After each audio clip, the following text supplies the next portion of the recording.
Welcome to the Profitable NDIS Provider Podcast, where we're joined by your hosts, Tania Gomez and Paul Bryan. In each episode, we'll be sharing valuable insights and tips to help you turn your NDIS business into a profitable venture. So whether you're just starting out or looking to take your business to the next level, you've come to the right place. Let's stop surviving and start thriving. Hi, everyone, and welcome back to the Profitable NDIS Provider Podcast. I'm Paul, and I'm here with Tania. Hey, Paul. How are you going today? Really well, thank you. Today, we're going to be discussing ethical practices in a profitable business. Yes. So we thought we should add a topic around ethical practices because the whole podcast has been called the Profitable NDIS Provider Podcast. We wanted to make really clear that we're not talking about making profit at the expense of participants, that we're still running above board, highly ethical businesses. Absolutely. So, one of the things that I definitely talk about with providers is not only being profitable, but person-centered in your care. And, we've obviously spoken a lot about compliance and making sure all those bits and pieces are in place to, when you have, the funding from the participant, managing that in a right way, looking after the participants in an ethical way, even your staff as well. Yes. So I guess when we're talking about ethical business practices, we're talking about things like you said, we're talking about making sure we've got person-centered practice, that we're not putting profits before participants, and that we're providing a high level of care. Yeah. I guess the next thing that comes to mind for me is making sure that the participants are being billed to the right amounts. Yes. So that you're using the pricing guide, you're not gouging the funding or quarantining the funding are some of the terms that I hear where providers lock participants in when they shouldn't be doing that. Yeah. Or they're charging too much, or they're not providing the services that they are charging for. Yeah. That's a big issue that I hear about a lot, is that a participant has lost $75,000 of money to a provider and the services weren't delivered, and they thought that they were going to somehow get away with that. That's really unfortunate, but we are seeing those sorts of things happen. And I think a lot of it comes down to each provider being really well educated, on what is required and making sure that they're doing the right thing to start with. Because I don't personally believe that a lot of providers start out with the idea of I'm going to rort the system and get as much money as I can. In fact, I think one of the things that people do end up with is not being educated on, how they have to manage the funds, how they have to look after participants, what's required, what the notices are, and end up in a position where they're not profitable and they realize that they have to make some maybe sketchy decisions to just stay open, to pay the bills, to keep the tax department off their back. So we end up with people who really end up in a bad situation and making poor choices as a business owner. Yeah, well, that's interesting because I've never really thought about the reason why these decisions are made. I guess I kind of assume that people who are rorting the system are just bad people. But I think you're probably right. When I look at other government schemes that have been loopholes have been used, to say it nicely, I think it really does come down to some people making a split bad decision on a bad day. I think with overclaiming specifically with NDIS, I really think it's because of the lack of education of understanding how to claim. And the lack of education available for providers around what they can and can't claim for where, and the complexity and even just the pricing guide and the support catalogue and how complex it is to know if you're claiming for the right things for the right people at the right time. Yeah. But, having said that, I think there also is that initial stage of just the predatorial style provider, which is just going, well, it's government money. Yes. I can charge for this and that's fine. And I think there is people out there that do that. But in my experience, at least on the audit side, I've only seen, out of hundreds of audits, I've only seen one provider that was obviously and intentionally, in my perception of things, rorting the system. Only one. And I think that's pretty good. Yeah. And that was the worst audit that I've ever done. And I was asked to leave by lunchtime, and it went straight to the commission and the agency to investigate further, because it's definitely outside of my jurisdiction as an auditor, as a contract auditor. But I don't think that that's bad. And when I speak to my fellow auditors, it seems common that there might be one out of hundreds that we come across that is obviously trying to do the wrong thing and trying to shifty hide it, as opposed to the majority of people who, maybe aren't unethical, but have non-conformances. Is just a lack of understanding, a lack of awareness on how to do things the right way. Yeah. And, I think we've all been in those Facebook groups where someone's asked a question and some really bad answers have been given. And I think that really highlights the lack of, real quality education and making sure that people know their stuff. Yes. Right? Because it's just so important when you're dealing really with someone's life. Mm-hmm. And, the government is, footing the bill for the care for these people. It's not a right of a business to make profit for profit's sake. Yes. In this industry. And we talk about obviously being a profitable provider, but it really has to be at the benefit of being that person-centered care, making sure that the client is getting what they need. And it doesn't mean you have to be, I say even charities make money. Yes. Right? So just doing whatever you can for like the littlest possible price is also not going to benefit, because it will put you in bad positions. Yeah, and I guess that's when people are backed into corners, like you said. And I think a lot of that comes down to also poor financial oversight, poor financial literacy, and poor understanding of how to run a business from a P&L perspective.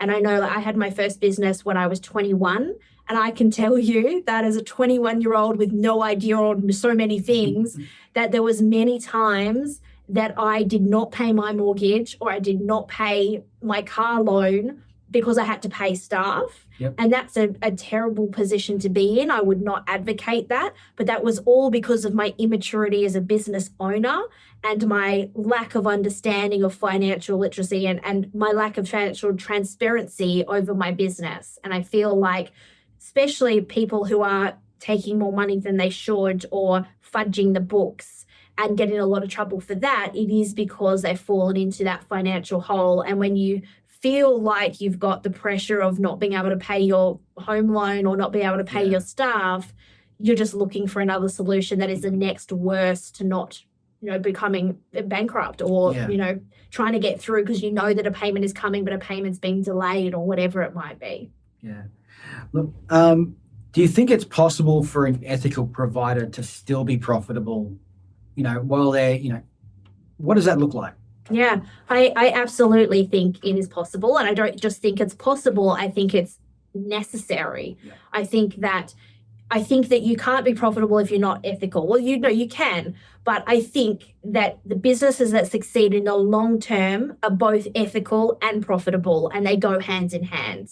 When I worked in childcare centres, I saw a lot of childcare centres owners who were really cared about the service they provided, but they weren't able to ever get their business to run more than a few years because they weren't able to balance that P&L and they weren't able to run a profitable business and high quality at the same time. It was almost like you could only do one of the two: high quality service, ethical service, or profitable business. Yeah. And then we had their ABC childcare fiasco where they came in only looking at profits and they blew up the sector for a period of time there. And that, I see that happening in disability as well. There's this idea that you can't be a good high quality provider and care about participants if you're making a profit. And I don't believe that's true. Yeah. And I think on the flip side, you need to be ethical to be able to do this long term. If you want to come in short term and get 10 participants and take all their money for one plan, of course you could do that, right? Yeah. But that is so short-minded and short-sighted. It's obviously illegal and unethical and predatory behavior, but it's not a business model that's sustainable past 12 months' time. Yeah. And when I set up businesses, I want a business model that I can replicate for many years, whether it's an income stream or whether it's looking to sell that as an asset in the future. And if you're truly business-minded about it, you need to set up your business around that. I talk to so many providers who have left like a big corporation who are, they've got, so jaded with the idea of being in a profit-driven business, and, they weren't able to provide the supports they wanted to. They weren't able to, really focus on the care. It always had to be, to the numbers. And so they've started their business with the idea, no, I want to focus just entirely on the participant. And, I'm not in it for the money. They say these things, I'm not in it for the money. And I say, cool, how long do you want to do it for? Yes. Because there is absolutely the possibility and the necessity, I believe, for providers to really make a good profit in the industry. Because even I actually did a workshop just last week looking at people versus profit. The people that are making a good profit and maintaining a really person-focused business can do more for more people for longer. Yes. And the participants have this funding for a long time. So yes, a plan might be 12 months or 24 months, but to be eligible for the NDIS, you have a permanent disability. Yeah. And so they're going to need supports permanently. So if you do a good job and you put the participant in the center of what you do, it just makes sense for that long-term relationship with the client and them continuing to use you, because there's a lot of other providers that would want that participant that would give a better level of support if they could. So really, the demand-driven system demands that you provide what services the participant wants, how they want it. And you can bet that if you're giving sub-quality service, or you're charging more kilometers of travel than you should be, or whatever it might be, that it's not going to take them long to figure this out and choose someone else. So why would you even bother? Yeah. Look, I think one metric that a lot of businesses don't think about is lifetime value of a client. And the cost of acquisition too. Yeah, costs a lot to bring someone in. And so if you're looking at just, doing whatever you can to get a client in, and then once they're in, cool, now I've got that client, now I'm going to focus on getting the next client. And now I'm going to focus on getting the next client. But you're not really got systems in place, things in place to make sure that not only is your service good, but it's above good. And you have things in place to make sure that if there are complaints, which you want there to be obviously as few as possible of, that you can mitigate those as much as possible, but also tend to them. Because when you look at the lifetime value of a client staying in your business for 10, 12, 20 years possibly, right? You then go, right, well, what do I have to invest in my business in order to be able to make sure that they are always getting what they want? It's the idea of the gym membership. Someone signs up, they go to the gym a few times and they stop because there's less motivation, they're not getting what they need. Whereas gyms that actually spend time on nurturing all their members have people stay for years and years and years and see the results. Yes. It honestly is the same with a provider who spends time, effort, and money on nurturing their existing clients, providing value, making sure that everything is how they need it, and they're working to a system which maintains a level of continual growth. Yes. I think also it's important to talk about that the NDIS profit is mostly made up of margins per hour. So there's, let's talk about support work. You pay your support workers the SHADS award level. You earn the pricing guide amount. You're left with what the difference is between that. And it's so therefore the only way to increase profits is to increase more participants. But driving that through doing a great job and getting referrals, as opposed to paying for Google AdWords, that organic growth over time is certainly a better investment. And it all stems from serving your current participants, as you were just talking about. Yeah. I do find it funny how many people just, they've got a couple of clients and they just start investing in Google ads and that sort of thing, and start spending a lot of money on those sort of spaces. With again, coming back to the idea of having a really clear client avatar, knowing who they're working with and how they help people. Yes. So if you could imagine, what result do I want my participants to get while working with my business? It really helps you know, right, I want to invest in this thing, right? Or this type of training for my staff, or I want to invest in a van so that I can get, my participants around easy without having to get another transport, or I want to, offer additional services. It really does make a difference to how you view profits in your business when they're reinvested, and when it's about what else can I add value to the people I'm working with. Because then that profit is a tool for growth and a tool for expansion. And I'm of the firm belief that it's not about getting to an end goal in business. It's about feeling like you're progressing and you're getting better and you're improving. It's this need in humans to constantly be improving ourselves. And as a business, that's the bit I love about business, is being better than I was yesterday and being able to look back and go, wow, we started here and now we're here. And we started with these systems and now we're here. We started with this many participants and now we've got more. And that journey that you go on as a business owner is really around progress. It's progress, not perfection, right? And I think that's important as well. What you said there reminded me of some of our listeners may have heard of a guy called Simon Sinek, fantastic speaker, really around, around people and business. And one of the things he talks about is the infinite game versus the finite game. And business is not a finite game. Football is a finite game. 2 teams, set rules, outcome. One is a winner, right? That's right.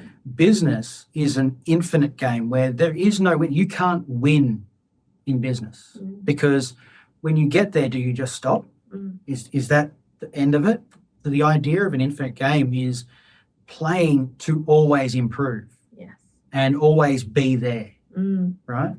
And I think that if people can get the idea of their business should just always be improving, should always be looking for ways to make their services better, because we see time and time again people that are doing the right thing, they are focused on that client-centered service, are seeing the growth. I think it's a fantastic place to be. Yeah.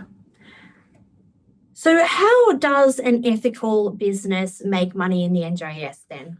Oh, yeah, that's a good one, isn't it? Look, I talk to a lot of providers who, maybe started out as independent support workers, and, they charged a rate that got them the job. Yes. Right. And it was well under the the price guide amounts. And I've seen people say, it's the maximum. I've seen people say it's a guide. I've seen people say a lot of different things. But at the end of the day, things are really worked out to be budgeted in the NDIS. A lot of the NDIS works around budgets. Yes. Right. And so the pricing guide is really there to help a business budget out how they're going to operate in these plans. And so I have, and it may be an unpopular opinion, that a provider with staff and overheads should be charging the maximum amount. Because in order to maintain a level of good profit in the business so that you can reinvest it and, look after your staff really well, because your staff are the ones who are looking after your participants, then you want to be able to not pay your staff $26 an hour, which I've seen, which is horrendous. But, it's a matter of having that volume of participants that you are actually providing fantastic services to, and you're actually really making sure that you're meeting all of those targets along the way as well. Because we don't want to race to the bottom, right? We don't want to push prices down and down and down, because who loses in that scenario is the support worker. And, we don't want the working poor, right? We don't want people who can't pay their bills because they're being pushed down and squeezed. And it's the support workers in that which are taking the hit, right? Yeah. We want to invest in our staff, grow our staff, and we want to, if we can, pay them a little bit more than we have to keep them engaged. Yeah. And I think a race to the bottom and charging the least that you can doesn't work in anyone's favor long term. I think it creates I think your point of difference as a business needs to be completely regardless of price. You need to go, right, I'm going to be the Mercedes in the market, or I'm going to be the Volvo, or I'm going to be a Commodore, a Ford. I'm really bad with cars. I don't know why I use that analogy. But you need to figure out what level are you and play there. And I think the pricing guide takes a lot of that out. I guess I'm really interested to see if we get to a point where they remove the pricing guide and it becomes a really truly demand-driven system and what happens then. But I think while we have this pricing guide, charging the right amounts is something an ethical provider does, not just to win the work, but to maintain the integrity of the system, the ecosystem that you're operating in, and so that you can pay staff the right amount, you can train staff, you can do your admin, and there's a margin in there for compliance so you can make sure that your systems are operating as they should be. Look, I've even seen the opposite, right, where they are charging the full amount, but they are still paying the support workers the least amount. And that's, they go, we got, great profit in the business. But when you look at the staff turnover, yes, you're really scraping the bottom of the barrel as far as, people may start there, but then they realize, I could be making more money over here. And so they disengage with their clients. You're not getting good service. And we want your support workers to be the ambassadors for your business. Exactly. They are the front line. They are the people that represent your service every day. And a participant will choose another service provider if they have the staff member that they have a relationship with. Absolutely. So you really need to foster the relationship with staff so they bring loyalty to your business so that the participants stay, because the participants' relationship first and foremost is with their support workers. So how do you reckon that a business can really make sure that they are accountable to making sure that they have, practices in place to make sure that they're offering fantastic services, but they're charging the right amounts, they're paying the right amounts? How do you think a business stays on top of all of that? Well, I think an internal audit, at least annually, if not quarterly, is the first place to start. I think knowing the services well. I think for me, as I've grown businesses and, especially financial transparency, but transparency over business metrics and systems are really important. So if it was me, I would be having something like putting together a dashboard of statistics in the business. What's my cost of acquisition? What's my spend on marketing and business development, whether it be conferences or Google AdWords or networking events?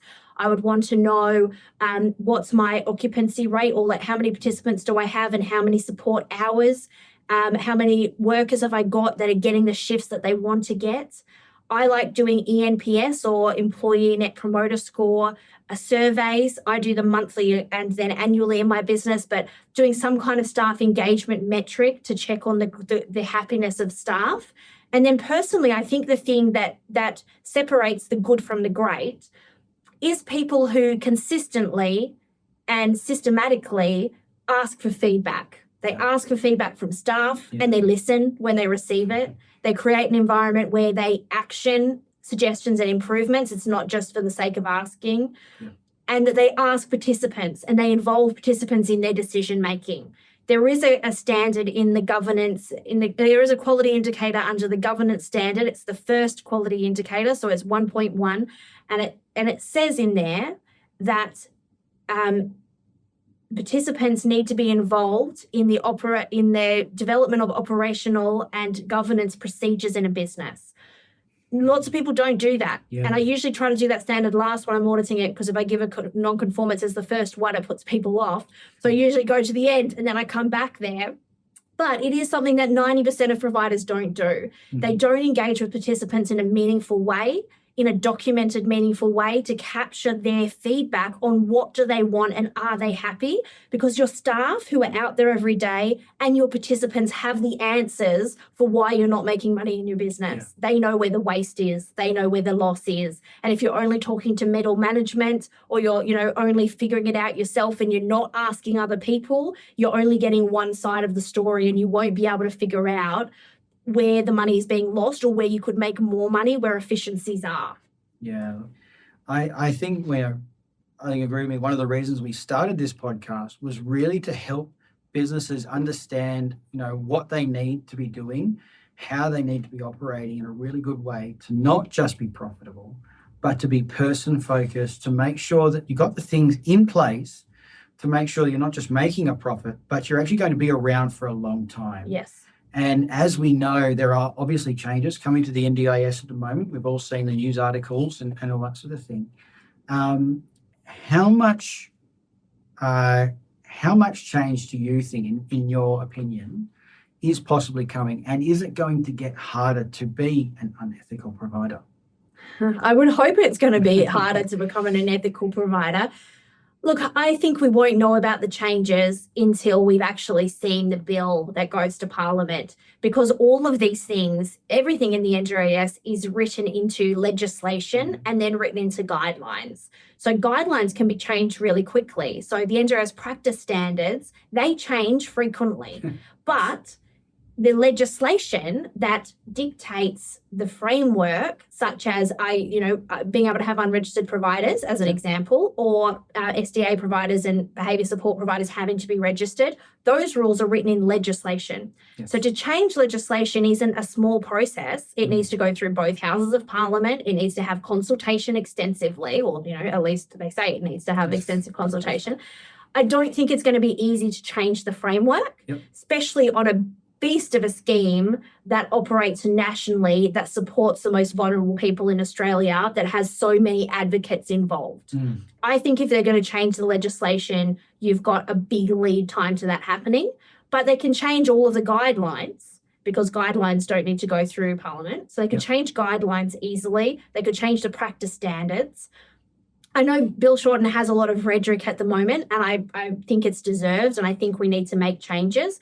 But I'm not going to hang my hat on anything till I've seen what they're actually proposing, because I feel like maybe this is just a political tool as opposed to actually something that's worth worrying about just yet. Yeah. The NDIS has changed monumentally every single year, and it has to, because it's an immature scheme. We're only 10 years into it. In the other schemes that I work in, like the vocational education scheme or the school system or the childcare centre system, early childhood system, these are systems that have been in place for decades, and change still happens in them every year, right? They still improve, and they learn and improve and learn and improve, like we're talking about. And so the changes in the NDIS every year are to be expected probably for the next 10 years. Yeah. I'm actually just being approved to start my PhD. I've been working on it for a while. I just got the notification this week. And I'm actually going to spend maybe the next 10 years of my life looking at how do we make regulation easier for small and medium businesses. Awesome. So I'm comparing the vet sector to the RTO sector, because I feel like when an RTO goes through an audit, it doesn't impact the students, or it does impact the staff a little bit.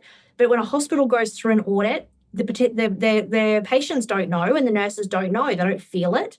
But in an NDIS business, it is a tornado that rips their business apart. And I feel there has to be something we can learn from systems that are well established, and take the success metrics and apply them so that there's an easier way for small businesses to comply.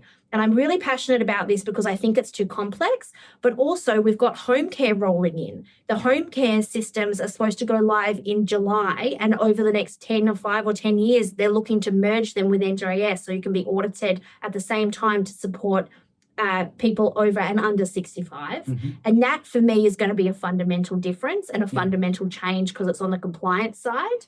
And that's something that I think is going to affect providers and give them a huge opportunity to move into a demand-driven system for people over 65 and improve the lives of people over 65, because I feel like at the moment, they get lost and there's not enough support for people, and we're an ageing population. So I feel like that's going to be a bigger change than the rhetoric that Bill Shorten's talking about. And I don't think anyone's talking about that. And so, I think all of this will demand ethical providers. All of this will demand that you are servicing the participant, because in a demand-driven system, they'll just get up and leave you. Yeah, absolutely. I think you see that there is the more it becomes demand-driven, the more that even participants are educated on what's available and what's coming and what should be done. Hopefully, we're going to see businesses that don't take the advice of even their participants or their staff around how things are operating. We're going to see them start to fall off. Yes. Because it's just no way that you can stay in business if you are continuously dropping the ball on how you treat people, how you manage your finances, and how you be compliant in an industry that is based entirely around compliance. And it's not just they will start to do it, they do. Yeah. There's only out of all of the registered providers, there's only 50% of registered providers that have serviced a participant in the last 6 months. Yeah. So when you look at those stats, yes, you might have thousands of providers registering in a year, but they're not actively engaging with participants. And therefore, is their business successful? They've spent, let's call it $10,000 to get through the registration and audit process. Let's call it $5,000 to be conservative. They've invested $5,000, 2 years of their time, and they don't have any participants.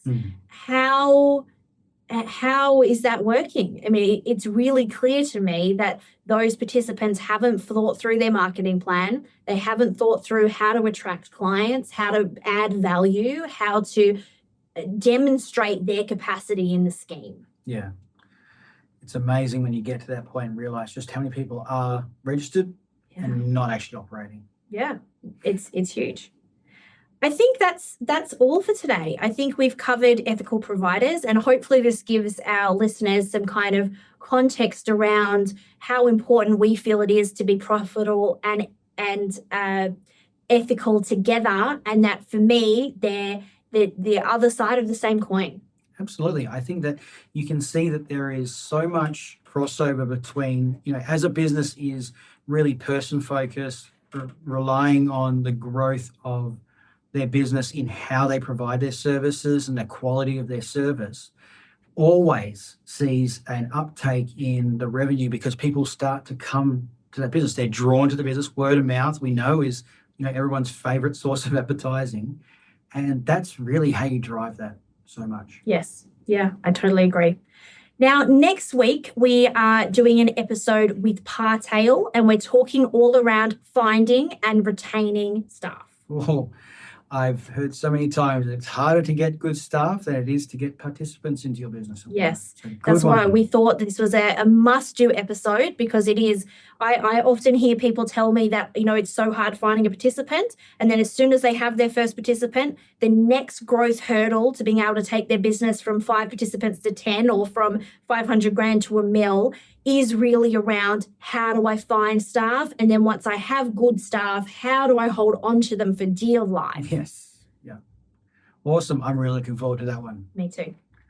Thanks, everybody. Please like and subscribe. Follow us on Spotify, Apple, and Podbean. And obviously, we're on all the socials as well. So we'd love you to share it, because what we're putting out here, I believe, is really going to help a lot of businesses build a better NDIS for everybody. Yeah. Awesome. Thanks very much. Thanks, guys. Thanks for tuning in to another episode of the Profitable NDIS Provider Podcast with Tania Gomez and Paul Bryan. We hope you found today's episode informative and valuable. If you enjoyed the show, please don't forget to subscribe, leave us a rating, and share it with others who could benefit from our insights. Until next time, keep thriving.